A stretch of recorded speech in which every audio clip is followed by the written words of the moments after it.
Hello everyone, welcome to the channel. My name is Nishu. आज हम class में idioms and phrases करेंगे। Basically सबसे इम्पोर्टेंट इडियम्स एंड फ्रेजेस जो सेंटर और स्टेट के एग्जाम में आते हैं। आइए स्टार्ट करते हैं आज की क्लास को।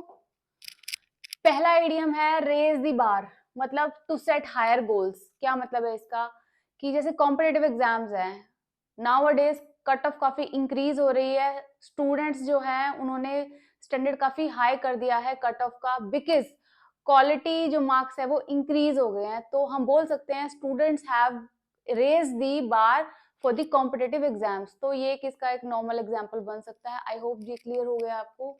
चलिए नेक्स्ट वाले पे चलते हैं। Bang for the buck. See, buck का मतलब क्या होता है? बक का मतलब होता है money.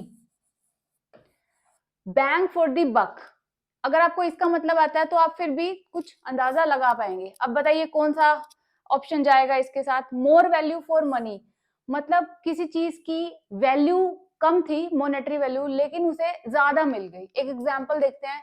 I got bang for the buck on the sale of my furniture. किसी ने फर्नीचर सेल किया लेकिन उसे उसकी एक्चुअल जो कीमत थी उससे ज्यादा कीमत मिल गई। तो वहां पे ये वाला आइडियम बिल्कुल सही जाता है। चलिए नेक्स्ट पे चलते हैं। टू वॉक ऑन एयर, ये तो हमने हमेशा सुना है और काफी बार सुन चुके हैं, हम इसे हिंदी में भी सुन चुके हैं कि पांव जमीन पे ना रहना, मतलब बहुत ज्यादा खुश हो जाना, बहुत ज्यादा एक्साइटेड हो जाना। कौन सा जाएगा इसके साथ? ऑप्शन बताइए। टू बी वेरी हैप्पी, मतलब अगर आपका सिलेक्शन हो जाएगा उस दिन तो एटलीस्ट आपके जो पांव है वो जमीन पे नहीं रहेंगे। तो आप बोल सकते हैं students after the selection will walk on the air. तो आई थिंक ये क्लियर हो गया है। चलिए नेक्स्ट एग्जाम्पल देखते हैं। To take a chill pill, क्या मतलब है इसका? मूवीज में भी सुना है हमने, है ना, कि टेक अ चिल पिल मतलब टेंशन ना लेना। कौन सा जाएगा? ये देखिए, to calm down, to chill मतलब परेशान ना होना, किसी को बोलना कि परेशान ना होए और रिलैक्स हो जाए, उसके लिए ये जो फ्रेज है ये यूज होता है, to take a chill pill. चलिए नेक्स्ट पढ़ते हैं। Want to curl up and die, क्या मतलब है इस फ्रेज का? Feel terribly ashamed and sorry। एक एग्जांपल देखते हैं। I wanted to curl up and die when I broke my friend's phone। सोचो आपने अपने फ्रेंड का नया फोन तोड़ दिया, तो उसमें फ्रेज बिल्कुल फिट रहेगा कि want to curl up and die मतलब शर्म से मैं इतना एम्बैरेस हो गया कि मैं उसे फेस ही नहीं कर पाया कि वो नया फोन लेके आया और मैंने उसका फोन तोड़ दिया। मतलब आज के दिन तो ये क्राइम है किसी का फोन तोड़ना। इससे ज्यादा आप किसी का क्या नुकसान कर सकते हो किसी का फोन तोड़ के। तो ये जो फ्रेज है ये बिल्कुल सही जाएगा इस पे। चलिए नेक्स्ट देखते हैं। Be at a loss of words, शब्दों की कमी होना। नोट नो व्हाट टू से। सी, ये वाला जो फ्रेज है ना, इसका मीनिंग आप इसका इंग्लिश का सेंटेंस से ही निकाल सकते हैं। जैसे बी का मतलब होता है होना, eight a loss of words मतलब शब्द ना होना। ठीक है, अब आप क्या बोल सकते हैं, एक एग्जांपल देख लेते हैं इसका कि आप पढ़ रहे हैं, आपके फादर ने आपसे आके पूछा कि तुम पढ़ रहे हो लेकिन आप तो फोन यूज कर रहे थे। तो अब ना आप हाँ बोल सकते ना आप ना बोल सकते, तो you don't have words to reply him, है ना। तो वहां पे ये यूज हो जाएगा be at a loss of words की शब्द ही नहीं है, क्या बोले। चलिए आई थिंक ये क्लियर हो गया है। मैं कुछ ऐसे एग्जांपल्स ले रही हूँ सो दैट ये क्लास बोरिंग ना हो। आइए नेक्स्ट क्वेश्चन देखते हैं। फुल ऑफ बीन्स मतलब हाई स्पिरिट्स, क्या मतलब है इसका? फुल ऑफ एनर्जी मतलब काफी एक्साइटेड होना, काफी एनर्जेटिक रहना। एक एग्जांपल देखते हैं। Students are full of beans before the exam, exam से पहले काफी एनर्जेटिक होते हैं या फिर काफी एंथुसियास्टिक होते हैं कि हमारा एग्जाम अच्छा जाएगा। ऐसे सेंटेंसेस में ये फ्रेज हम यूज कर सकते हैं। नेक्स्ट देखते हैं। To cut a long story short मतलब ब्रीफली कोई चीज समझाना। बहुत इजी है, हम काफी यूज भी करते हैं ये। कोई पूरी स्टोरी ना बता के उसका एक सिनॉप्सिस बता देना या फिर एक ब्रीफली लास्ट का कंक्लूजन दे देना कि ये हुआ। जैसे she got hit by the car, long story short, she got hit by the car. कैसे हुआ, कब हुआ, ये सब ना बता के एक जस्ट रिप्लाई कर दिया कि भाई उसकी तो कार से वो हिट हो गई है। ठीक है, ऐसे इसको हम याद कर सकते हैं। ये काफी इजी था, ये हम सुनते हुए रहते हैं। एक और देखते हैं। एप्पल ऑफ वंस आई, क्या मतलब है इसका? किसी की आंखों का सेब होना। यही बनता है ना इसका मीनिंग। तो सी क्या मतलब है इसका, कि किसी के लिए बहुत जरूरी होना, किसी के लिए बहुत इंपॉर्टेंट होना, उसके लिए हम ये फ्रेज यूज करते हैं, apple of one's eye. A child is apple of his parents eye. हर एक बच्चा जो है अपने पेरेंट्स के लिए बहुत इंपॉर्टेंट होता है और बहुत डियर होता है। तो ये वाला जो फ्रेज है इस सेंटेंस से हम समझ गए हैं। चलिए नेक्स्ट देखते हैं। टू द नाइन्स मतलब टू परफेक्शन, मतलब जो काम कर रहे हैं उसको पूरा शिद्दत से परफेक्शन तरीके से करना। Annu is prepare to the nine for the speech. जैसे अन्नू है, उसकी एक स्पीच होने वाली है, तो वो अपनी लेवल पे जितना बेस्ट कर सकती है उसने प्रिपेयर किया है। तो ये एक एग्जाम्पल बनता है इसको समझने के लिए। सी इसे तो याद ही करना पड़ेगा, बिकॉज ये इसमें हम कुछ ऐसा कुछ निकाल नहीं पा रहे हैं शॉर्ट ट्रिक की, इसे याद कर लें। चलिए नेक्स्ट देखते हैं। एट द 11th आवर, सी इसको समझ सकते हैं हम। एक जो क्लॉक है, क्लॉक में कितने आवर्स का हम टाइम देख सकते हैं, 12 आवर्स का, राइट? 12 होते हैं। तो 11th आवर जो है वो 12 से जस्ट पहले है।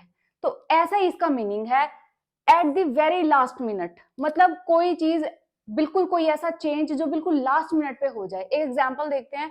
आई reach the examination hall at the 11th hour. मतलब वो जो स्टूडेंट है वो बिल्कुल लास्ट मोमेंट पे अपने एग्जामिनेशन हॉल पहुंचा, मतलब टाइम पे नहीं पहुंचा, वो लेट हो गया था। तो मतलब कोई भी ऐसा चेंज जो बिल्कुल लास्ट मोमेंट पे हो जाए, वहां पे ये फ्रेज यूज हो सकता है। चलिए एक और देखते हैं। अ स्टॉर्म इन अ टी कप, क्या मतलब है इसका?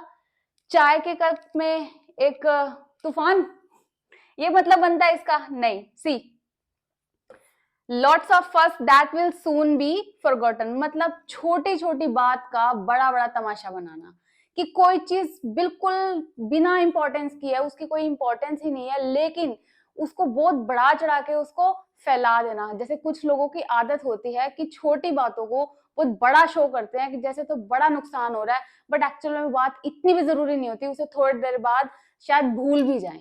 तो ये इस बात को हम ऐसे समझा सकते हैं, storm in a tea cup. I think ये तो अब आप नहीं भूलोगे। पाइप ड्रीम, पाइप ड्रीम का क्या मतलब है? कोई ऐसी बात या कोई ऐसी सोच जो एक्चुअल में पॉसिबल नहीं है, लेकिन दिमाग में चल रही है कि ये हो जाएगा। इसका देखिए, a dream or idea that is unlikely to happen. एक एग्जांपल मैंने लिया है इसका, it is a pipe dream that even or traffic will work in India. मतलब जो even or traffic rule Delhi में लगा था, वो एक पाइप ड्रीम है, मतलब वो एक इमेजिनेशन ही हो सकती है कि पूरे इंडिया में वो इम्प्लीमेंट हो जाए। तो ये आप ऐसे समझ सकते हैं। एक और एग्जांपल देखते हैं। हरकुलियन टास्क, मतलब सी हरकुलिस जो है एक कैरेक्टर है हमारी हिस्ट्री में, हम सुनते रहते हैं, जैसे कुछ टीवी कैरेक्टर्स भी हैं।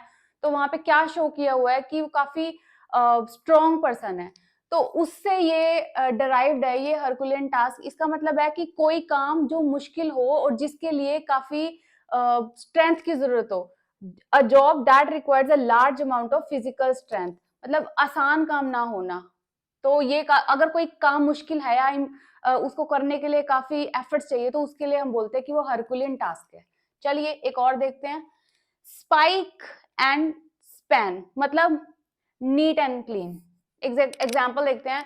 The house of my friend is spike and span, मतलब मेरे जो फ्रेंड का घर है वो काफी क्लीन है, उसके लिए हम ये फ्रेज यूज कर सकते हैं, स्पाइक एंड स्पैन। एक और एग्जाम्पल देखते हैं। गो इजी ऑन समथिंग, क्या मतलब है इसका? Use only a small amount of. Exactly इसका मतलब क्या है कि किसी चीज को लेके या किसी बात को लेके इजी होना। एक एग्जांपल देखते हैं। Children are more expressive when parents are easy on them, मतलब जो बच्चे हैं वो इजी रहते हैं या काफी चीजें एक्सप्रेस कर पाते हैं अपने पेरेंट्स के साथ, अगर उनके पेरेंट्स उनके साथ इजी हो। इजी हो मतलब उनको कम डांटे या उनसे बातचीत करें। तो ऐसे फ्रेजेस हम कुछ ऐसे यूज कर सकते हैं। एक और देखते हैं। पैट ऑन दी बैक, मतलब पीठ थपथपाना, ये तो सुना हुआ है हमने, है ना? पीठ पैट ऑन दी बैक जैसे शाबाशी देना। प्रेज और अप्रूवल फॉर समथिंग गुड, अगर आपका सिलेक्शन होता है तो सब आपकी पीठ थपथपाएंगे, they will congratulate you for your hard work.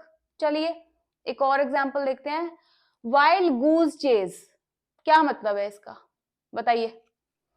A worthless Hunt और चेज, मतलब सोचिए मार्केट में आप गए और मार्केट में आपका पर्स चोरी हो गया और आपने ये सोचा कि जब तक पर्स नहीं मिलेगा मैं घर नहीं जाऊंगा, तो उसे कहेंगे हम वाइल्ड गूज चेज, मतलब ऐसी चीज की जिद करना जो चीज मुश्किल है, जो हो ही नहीं सकती या जिसके चांसेस बहुत ज्यादा कम है।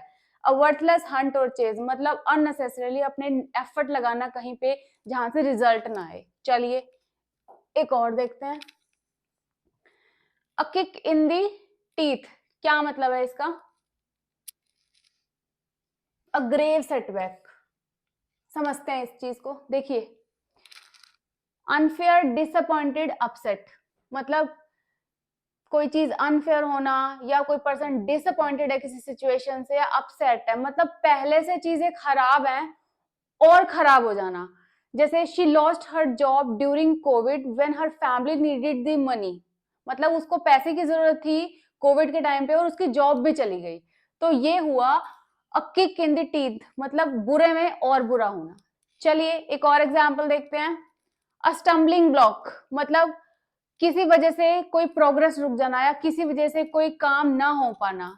जैसे lack of money is a stumbling block to the progress to the project, मतलब पैसे ना होने की वजह से जो प्रोजेक्ट है वो उनका रुका हुआ है, तो वो क्या है, एक स्टम्बलिंग ब्लॉक है, मतलब एक रुकावट का रीजन है, कोई चीज ना हो पाना किसी वजह से। ऐसे सेंटेंसेस में हम स्टम्बलिंग ब्लॉक जो फ्रेज है वो यूज कर सकते हैं। एक और देखते हैं, लॉयंस शेयर, मतलब बताइए कौन सा इसमें ऑप्शन आएगा। The greatest and most desirable portion of something, मतलब कि सबसे बड़ा हिस्सा आपको मिल जाना। जैसे आपने पिज्जा ऑर्डर किया और सबसे पहले सबसे बड़ा पीस उठा लिया, तो वो लॉयंस शेयर है कि मतलब सब थे उसके कैंडिडेट जो लेना चाहते थे, लेकिन आपने पहले उठा लिया, वो आपका लॉयंस शेयर है। मतलब उतने एफर्ट ना करके या उतनी मेहनत ना करके और बड़ा शेयर मिल जाना, वहां पे भी हम ऐसा फ्रेज यूज कर सकते हैं। आज की क्लास हमारी यहीं खत्म होती है। इडियम्स एंड फ्रेजेस को या वोकैब को याद करने का सबसे अच्छा तरीका है कि आप उसे बार बार पढ़ें। Thank you for watching the class. Thank you so much.